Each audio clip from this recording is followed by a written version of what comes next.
Welcome to Heart Conscious Creators. If you haven't been here, it's the 4th edition. So it's a new event that I decided to start monthly in LA, and my last name is Hart. I want to do something special with it, so it's in front of the name of the event, but it's for people who are consciously creating their destiny. So it doesn't matter what you're trying to do with your life. You don't have to be an entrepreneur to be here. You could be a mom who's reinventing her identity after kids. You could be in the entertainment industry. If you are somebody who is awake and aware and wants to live a life with meaning and purpose, you belong here. You're gonna hear amazing speakers, you're gonna see live music, we're gonna network, we're gonna hang out, and we're gonna have a good time and build some memories. How does that sound? Yeah! Okay, I'm gonna start by telling you guys a story. It was December 23rd of 2007, and it was Christmas time in New York City. And at Christmas time in New York City, the lights are twinkling everywhere.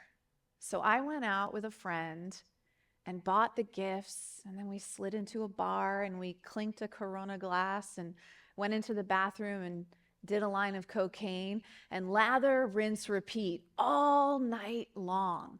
And we got back to my really tiny, rat-infested walk-up apartment in New York City, and we were gonna wrap those gifts in our cocaine haze, and I started to feel off. But the thing is, I was celebrating that I got into a doctoral program for physical therapy. And the mantra by which I lived was work hard, play hard. I worked myself to the bone.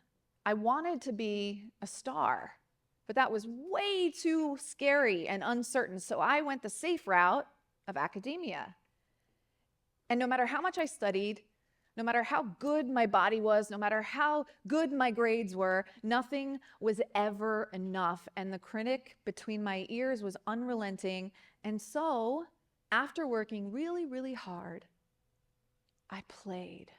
And played looked like numbing out completely.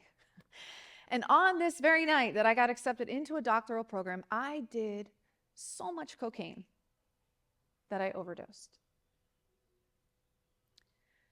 When I came to, I knew something awful had happened because I was laying on the floor and this woman that I had been partying with, who I didn't really know, but she partied like I did, had a look of terror on her face. And I realized she was on the phone with 911 trying to tell them where I live, but she didn't know where I live because she didn't really know me. And I immediately thought, no, this is not the story that is going to be told. Nobody gets to know that this happened to me. I am a straight A student. I'm going to be a doctor, for God's sakes. I've got the boyfriend in the body. Get off the phone. I'm fine. The next day, I called the only person I knew who was sober. His name is Bobby. And I said, I think I have a cocaine problem. And he's like, all right, kid, come with me to a meeting.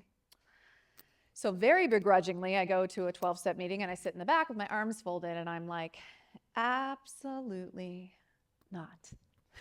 I don't look like you. I don't drink like you. I've got all the things. I've just lost control over this one thing. So I didn't go back for a year and a half, and I did what addicts do. I promised myself I would never do cocaine again, and I did. And that scared me enough to switch uppers to downers, and then only on the weekends and only after 5 p.m. became every single day, every single night, whether it was a good day, whether it was a bad day, it didn't matter. And there was a guy that I was living with who had been with me through my addiction. And I had just moved the hiding spot of this prescription pill bottle that my father lovingly would drive into the city and give me whenever I needed it. The drugs weren't prescribed to him or to me, but they were perfect after a tough day. And this boyfriend picked up the bottle of pills and looked at them and said, are you fucking kidding me? You're still doing this shit? And the shame in his eyes matched the shame that I felt with my overdose. And I thought, oh, fuck, this guy's going to leave me. He's going to leave me if I don't figure this out. So I call Bobby again. Bobby, can you take me to one of those stupid meetings again? So I go to a 12-step meeting, Midtown Manhattan. I sit in the back of the rooms, cross my arms, and say, absolutely not. But for some reason, I was scared enough that these external things were slipping out of my grasp. Because it didn't have to do with my own desperation. It was all about the facade and keeping up with it. And so I stayed. I didn't believe in God. I grew up in a house where if you believe in God, you're an absolute fool. And the only person you can count on is yourself. And I was really good at pleasing and perfecting and performing. And so the idea of working the steps and giving up control to some power that I couldn't see or touch or know was unimaginable to me. But I believed Bobby.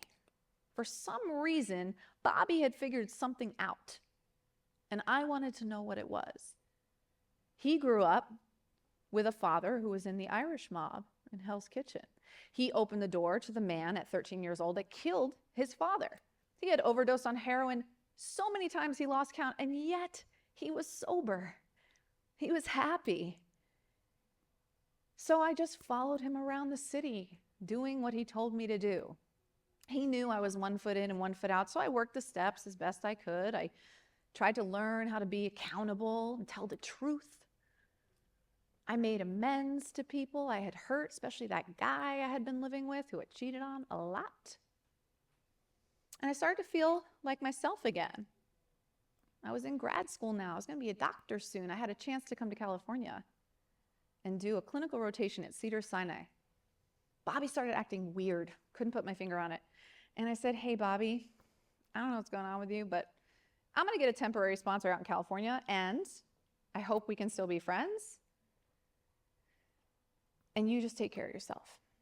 And then I didn't hear from Bobby. And all these cool things started to happen in California. I felt like there was a world of possibility here, not just for physical therapy, but for entertainment, which was something I always wanted to do. And I wanted to call him and tell him about it, and he never picked up his phone. And I was so angry. And finally, after weeks of trying, his wife picked up. And she said, Bobby relapsed. That's why you haven't heard from him. What? Bobby's the only person I trust and believe who's doing this thing called sobriety. How could he There's no way. All I have to do is go back to New York and look him in the eye, and he'll tell me what happened, and it'll all make sense.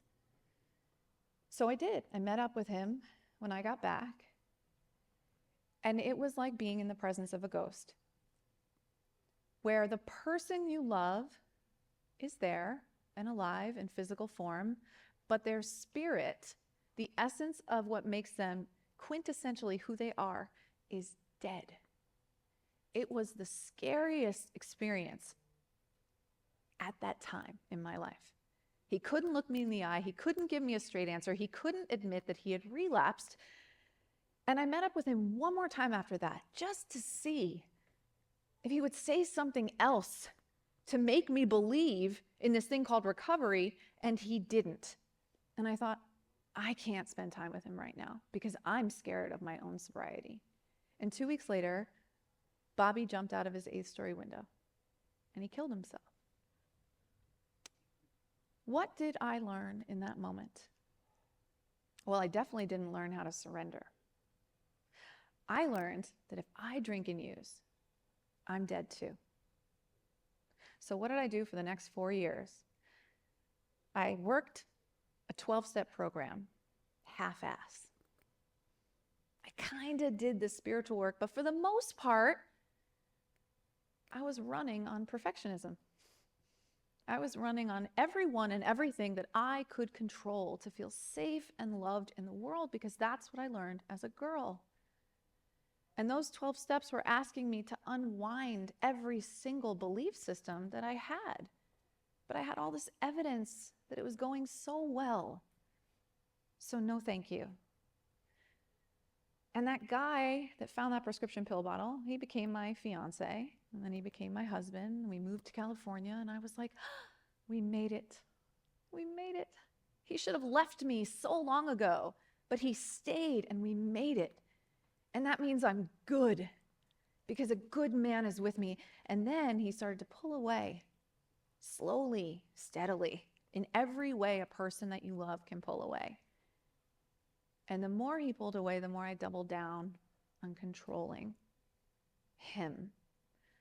I know if I can just say or do the right thing, he'll forgive me. And we'll be okay. And I'll be okay. But it didn't matter what I said. It didn't matter what I did. We would fight every single day. I would beg him to go to therapy. I would scream and say, you go to a 12-step program. You're so resentful. Look at this bag of bricks you're carrying on your back that's corroding our marriage. I don't know what to tell you, Sam. You did this. I went so insane in recovery that I moved out and I slept on people's couches. First for a couple weeks, then a couple months, then a couple more months. And then I signed a lease out of sheer desperation. And that was spiritual rock bottom. That was a place in my life where I didn't want to die, but I absolutely could not go on living the way that I was living. And this woman came into my life at the time. She was in multiple 12-step programs. She had even killed somebody in a drunk driving accident, but she seemed happy. And I thought, that's the woman who I'm going to work with. And she heard my entire story, and I bitched about my husband, and I screamed about God being pressed down my throat in these meetings. And she said, what if we do the steps around your marriage? What if instead of being powerless over alcohol and cocaine, you're powerless over him? You're powerless over his anger, the past, what the future of your marriage will look like, whether he's lying and cheating. And when you try to exert power over him, your life becomes unmanageable in the following ways. Where's the scroll? And so we went through the steps in this way that was palpable, that was practical for the crisis that I was in. And I did the work. And we got to the 9th step, which is making amends. I had made many amends in sobriety. And she said, have you ever made an amends to yourself? I don't know if anyone here has an addiction to control or considers themselves a type A, which is another way of saying perfectionist. No, I had not ever made an amends to myself. In fact, I was run by a voice that said, do better, try harder. So who would I be without that edge? Well, I had better figure that out, because who I was now was a person who was dead on the inside, and I definitely didn't get sober to be miserable. So what would it mean to arrest the inner critic, question what she had to say, and come up with a more compassionate self-talk? The miracle of doing that kind of work is that I could finally hear the whisper of my intuition. I now call that the whisper of God. And she started making suggestions about my life, nudging me in different directions. She suggested that I start a business. She said, you're a physical therapist, but you're not really helping people under this healthcare model. You might need to work on the extension of care, get people from 60% to 100% better by doing movement pattern correction, functional fitness, injury prevention. So I listened. That's Strong Heart Fitness. I've been in business for over a decade. I started to have wins in the direction she was nudging me. Turns out my husband was having an affair. Greatest betrayal of my life, a 5-year extramarital affair with the same woman. Started before I got sober and went deep into our marriage. And I was like, bye, I'm done.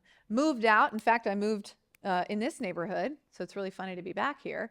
And I went on a wild sex spree. I felt so liberated. I was like, gosh, I know who I am now. And I don't know where I'm going. I don't know who I'm going to end up with and who I'm going to have a family with, but I know who I am now. And then about 8 months into this liberating experience, my intuition spoke up, and I wasn't going to ignore her again. And she said, "Are you sure you're done?" Could you imagine? To which I said, "Excuse me? Am I sure I'm done? I just went through absolute hell for 2 years. Being homeless on people's couches, being gaslit that I was the one who caused the problem when he was What do you mean, am I done?" And she said, "If you're done, be done. I support you. You have fought the good fight. But if you're not done, if you think you might have a happy life on the other side of this big mess, and that just like you before you got sober, who lied and cheated, and who's now a woman of dignity and grace, if you believe that that could be true for him too, you might need to say." So I had to sit with that truth. And every time I sat with it, the vision was the same. It was looking through a very, very dark tunnel, no end in sight, but a little tiny match was lit at the end, a flicker of hope. And I couldn't help but think, I have to stay. I can't believe this. I can't believe I have to stay and fight.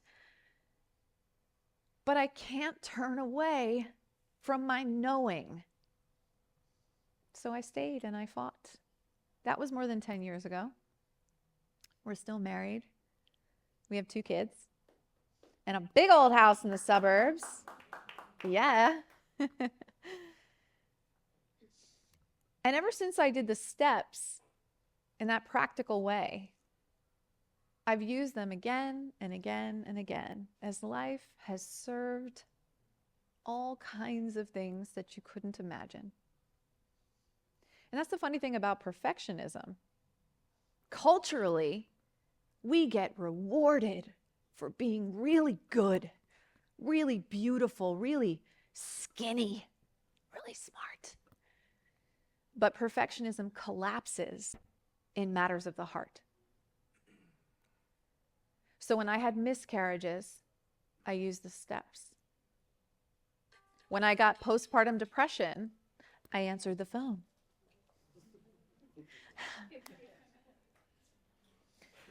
I had lessons again and again that I hadn't lived through sober yet that took me to my knees, but I also had a spiritual blueprint for how to navigate them.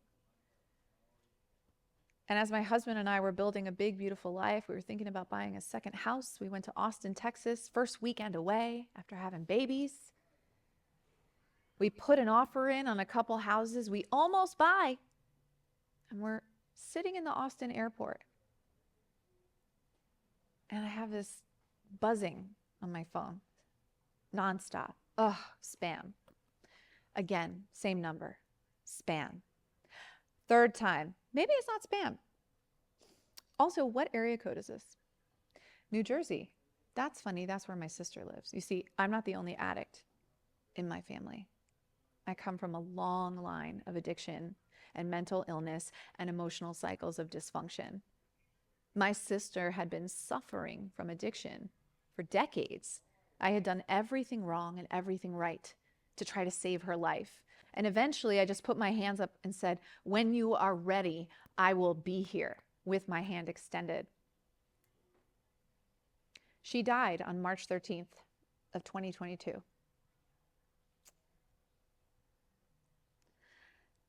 And Samantha 1.0 died that day too.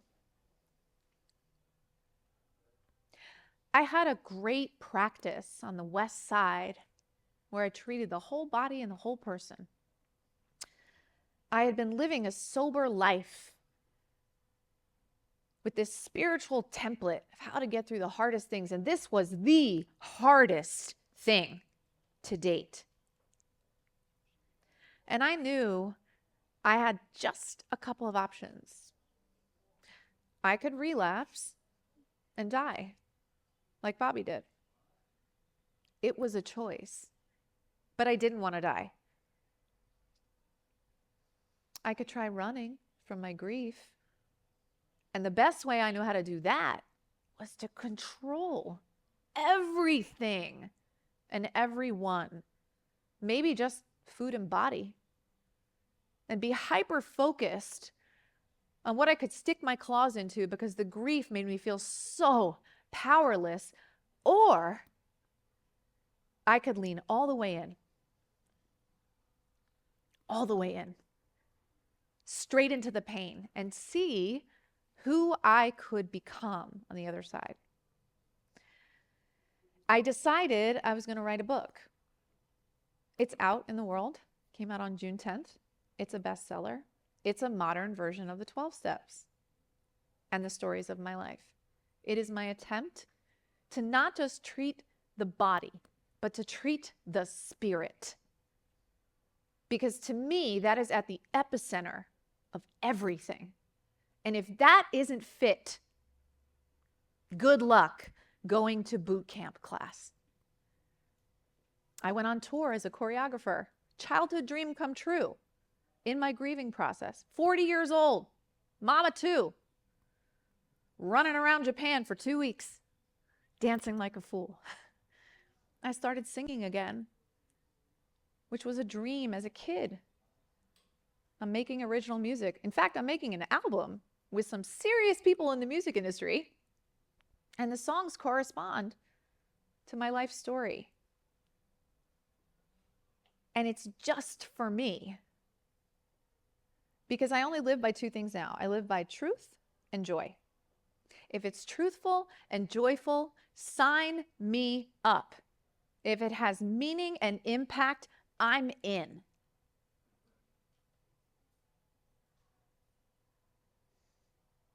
I'm going to end with my favorite quote by Brené Brown.